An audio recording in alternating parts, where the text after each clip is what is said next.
Cancer অন্য যে কোনো অসুখের মতোই আর একটা অসুখ। কাজেই ক্যান্সারকে ভয় পেলে চলবে না। ভয় আমাদের শুধু পিছনের দিকে এগিয়ে নিয়ে যায়, পিছনের দিকে ঠেলে নিয়ে যায়। ভয়ের থেকে আমরা কিছু অর্জন করতে পারি না। কাজেই ভয়টা আমাদের জয় করতে হবে।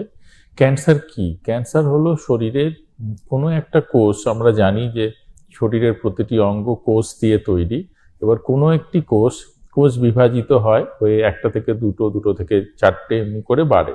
তবে কোনো একটা কোষ যদি কোনো কারণে অনিয়ন্ত্রিতভাবে বাড়তে থাকে, সাধারণত সব কোষেরই এই গ্রোথটা নিয়ন্ত্রিত হয়।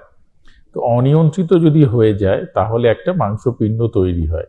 এই মাংসপিণ্ডটা তখনই আমরা ক্যান্সারাস বলি যদি সেটা এমন তার নেচার হয় যে আশপাশের সমস্ত অঙ্গগুলোকে সে ইনভেড করে নিচ্ছে বা অঙ্গগুলোর মধ্যে ছড়িয়ে যাচ্ছে এবং রক্ত লসিকার মাধ্যমে শরীরের অন্য জায়গায় ছড়িয়ে সেখানেও ক্যান্সার তৈরি করছে।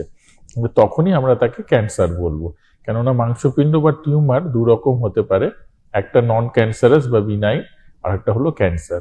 ক্যান্সার মানে সেটা লাং ক্যান্সার, লাঙে হয়েছে একটা মাংসপিণ্ড, সেটা যদি ক্যান্সার হয় তাহলে সেটা লাঙের নর্মাল ফুসফুসে ছড়িয়ে যাবে, রক্ত লসিকার মাধ্যমে শরীরের অন্যান্য জায়গাতে ছড়িয়ে সেখানেও সেই মাংসপিণ্ডটা তৈরি করে সেই অঙ্গটার কার্যকারিতা ধ্বংস করে দেবে। এইটাই হলো ক্যান্সার।